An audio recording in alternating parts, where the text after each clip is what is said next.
Nagawa na natin ito. Plain black.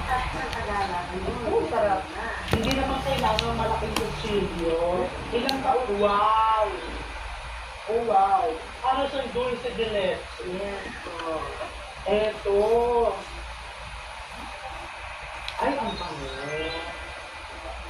Ang bango sa kanyang itsura niya, no? Nakakatuwa. Nakakatuwa. Bahagan po mahulog kasi bagong hawla. Pagbagong hamo, kaya no, makikita mo buwin. Pagkabagong hamo, madam, yung ganito po, gano'ng katagal po ang buhay niya? 3 days po siya, maganyan lang siya. Pero mas nakakalan po siya, matagal na po siya. 3 days. Okay. Hindi na nakabuto siya.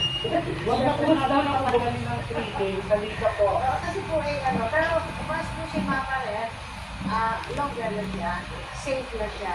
Opo. At pag po siya naman ay tumigas sa ref, pwede niyo po siya ligid sa scramble. Ipiprito niya para boy.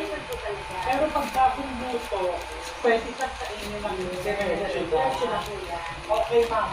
Ito po, pinitin mo po. So cute. Ang puyan para nakawa. Opo, kasi Stay lang siya dito. kailangan po sa itakan o kaya ay timbang na gramo para wala na yung lakas po niya. Kahit po ano lang, Tin! Wait lang. Sa 300 pesos. Okay, tikman po natin. Ayun pala yung chocolate din. Sana ka na? Putek, di sana di ka na nagtira, no?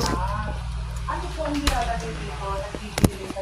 Talaga naman siguro. Kaya ang mga customer na. So guys, wala tayo isang Kasi black. po, ayaw humiwalay sa daliri ko. Sana ang pera, ganyan ho, no?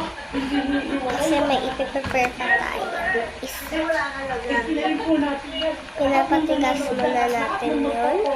So pagpatigas, pag okay na natin, patigasin, pupunta yung mag. Napakabina naman. O, diba? Hindi siya cheese. Hindi siya ganon. Hindi siya cheese. Abin kaya na. Teka, paano ko ba maipaliwanag? Hindi ko maiunawanan. Tikoy, na leche flan,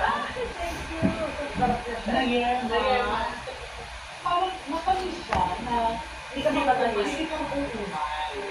Balanse yung tamis niya. Guys, busy ako ngayon. Huwag niyo ako tawagan sa messenger. Na gusto mo kainin. Pag gusto niyo lang ako tawagan, mag-message na lang kayo.